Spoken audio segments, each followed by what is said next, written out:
Magandang araw mga kagabay. Ngayon po ay May 24, 2026, araw po ng linggo. Ngayon po ay linggo ng Pentecostes, yung pagbaba ng banal na Espiritu sa mga alagad ng Panginoon.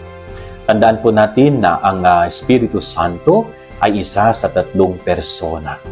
At ang Espiritu Santo ay isinugo upang tayong lahat ay patuloy na palakasin, patuloy na pag-alabi ng ating puso't kalooban para sa misyon.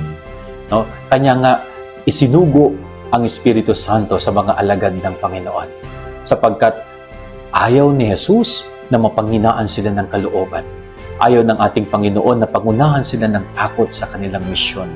Kaya ang Espiritu Santo ay dumating sa mga alagad upang panatilihin ang kalakasan ng kanilang kalooban at kalaliman ng kanilang pananampalataya. Ganon din po sa buhay natin bilang mga tao. Tinanggap natin ang Espiritu Santo nung tayo po ay kumpilan.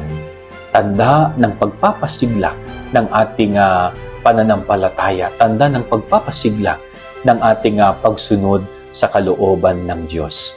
Kaya sana ho sikapin natin na magbunga yung presensya ng Espiritu Santo sa ating buhay bilang mga Katoliko, Kristiyano at mga tagasunod ni Kristo. Yan ang ating gabay-aral maghapon. God bless po sa inyo lahat. Pagpalain kayo ng Panginoon.